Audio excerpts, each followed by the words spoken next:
Hello viewers, Assalamu alaikum and welcome back to CSA Master Environment. In this lecture, I am going to discuss about economic feasibility. So let's get started.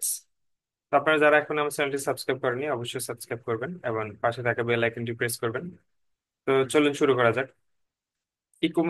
Economic ফ্যাসিবিলিটি, এটা আমরা economic শব্দটা শুনতে আমরা বুঝতেছি যে এখানে ইকোনমিকের একটা বিষয় আছে। তো আপনি যখন একটা প্রজেক্ট করবেন, প্রজেক্ট করার ক্ষেত্রে আপনাকে অবশ্যই ইকোনমিক ফ্যাসিবিলিটিটা অবশ্যই অ্যানালাইজ করতে হবে। সেক্ষেত্রে দেখতে হবে আপনার প্রজেক্টটা যে আপনি করতেছেন সেখানে আপনি যে খরচটা করবেন সেটা আপনি উঠাতে পারবেন কিনা। তো দেখি এখানে তারা কি বলছে। A process of identifying the financial benefits and cost associated with a development project, অর্থাৎ আপনি একটা project, a process of identifying, একটা process identifying the financial benefit and cost, financial cost এবং বেনিফিট আপনাকে আইডেন্টিফাইং করতে হবে associate with the development project, প্রজেক্টটা development করার সময়। এখন আপনি যে প্রজেক্টটা করতেছেন সেটা ডেভেলপমেন্ট করার সময় আপনার বেনিফিট, ফিনান্সিয়াল বেনিফিট কি হবে এবং কস্ট কি হবে।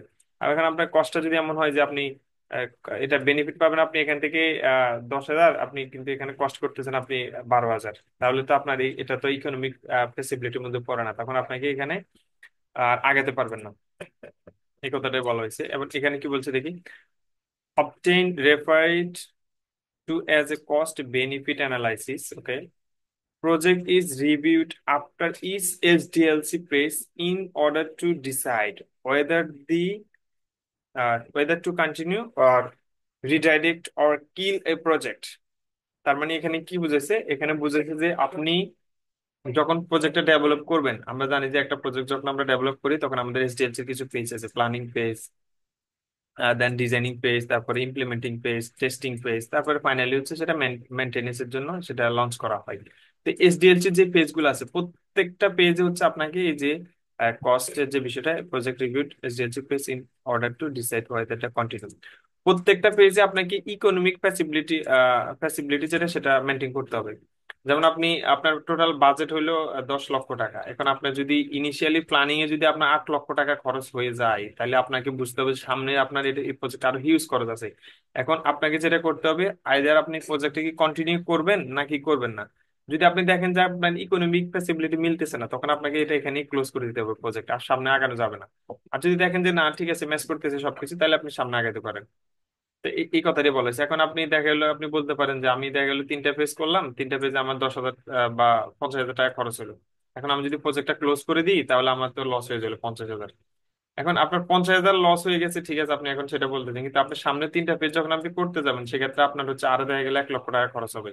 তো আপনার তো এই 1 লক্ষ টাকা তো লস প্রজেক্টে যাচ্ছে, তাহলে আপনি 50,000 গেছে যাক না, ওইখান থেকে থেমে যান, আপনি আর সামনে আগানোর দরকার নাই, কারণ আপনি যদি আরো সামনে আগান তাহলে সামনে আরো 1 লক্ষ টাকা আপনাকে লস টানতে হবে। তো এটাই হচ্ছে আসলে ইকোনমিক ফ্যাসিবিলিটি। এখানে আপনাকে দেখতে হবে প্রত্যেকটা, আপনাকে প্রথমে দেখতে হবে আপনার ফিনান্সিয়াল বেনিফিট এবং কস্টের বিষয়টা।